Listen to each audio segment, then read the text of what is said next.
Welcome back. Many of us have some great memories attached to a car, whether it was a graduation present, the sight of a first kiss, or it took us on a wild road trip. Yeah, the North Georgia Museum is filled with those memories, not to mention some of the most pristine classic cars on display in the state. And Good Day's Paul Milliken is live at Miles Through Time Automotive this morning. And I always love talking cars with you when you break down like performance and motors and 0 to 60 times. And I can't wait to hear this, Paul. Go ahead.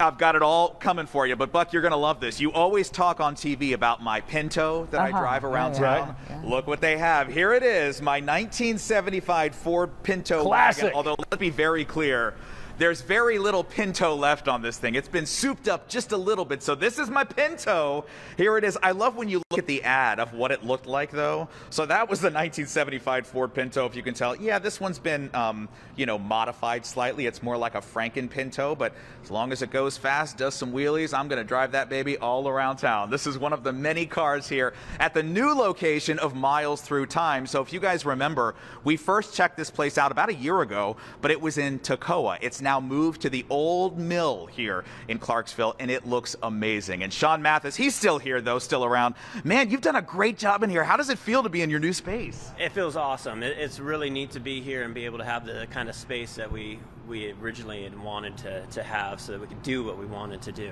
And it's a really good fit too, because it's in the old Clarksville Mill, which is a big antique store. So people come in to do some shopping, then they can get buzzed back and look at your collection. So let's talk about how this all started. I love the backstory. It all started with this car right here. What is the significance of this caddy? So this belonged to my grandpa. This is my pop's 59 Cadillac. Yeah. I've had the car now for just over 5 years and tried to do everything I possibly could with it.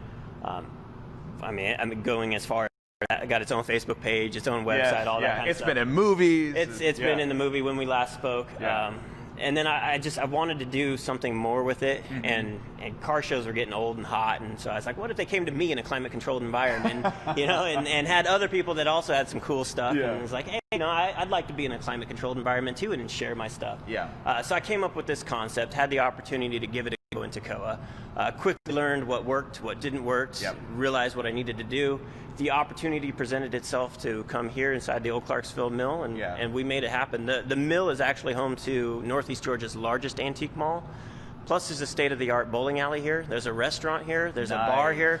There's a mile-long nature loop right outside the parking lot. Plus, it's a half a mile from downtown Clarksville, which is home to all kinds of cool restaurants and other stores. So, so this is location-wise, it's awesome. Truly a destination now. What was your vision in building this museum, in amassing this collection? What did you want to bring to classic car lovers and other people? So the museum is more than just cars. It's a history museum, it's an art museum, and most importantly, I wanted it a museum that would outlast myself. Right.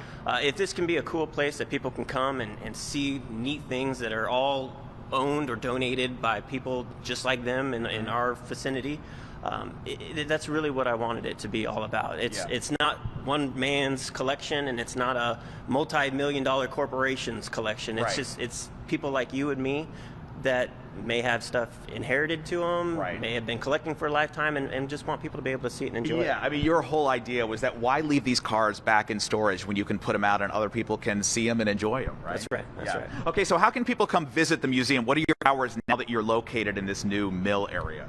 So the mill is open 7 days a week, all year long, from 11 to 6. Yeah. Admission to the mill is through the antique mall. We have there's 2 entrances to the antique mall. Cool. We are in the back left side. You'll see our old 47 Chevy with all the plants sitting out in front of it. You go to the counter of the antique mall and you ask for admission there, and they'll be able to buzz you into the museum, which is secure, which is one of the most important things for everybody even considering having something in here.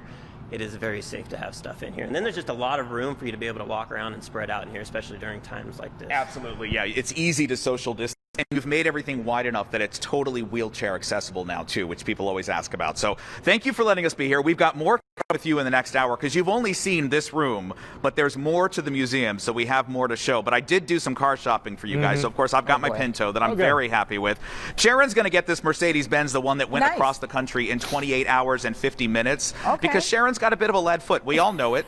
She maybe has a few speeding tickets on her record. And, Buck, I found you the perfect one, man. I'm so excited. Can't wait. An 1890s Velocipede right here, because I think we've called you that before, know what? Buck, the Velocipede.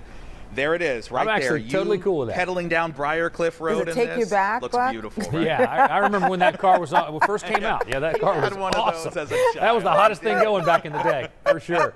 Hey, Paul, Sharon, correct you're me my if I'm favorite wrong. person today. Correct me if I'm wrong, but I thought you traded that 75 Pinto in for that classic 82 Yugo that you drive now.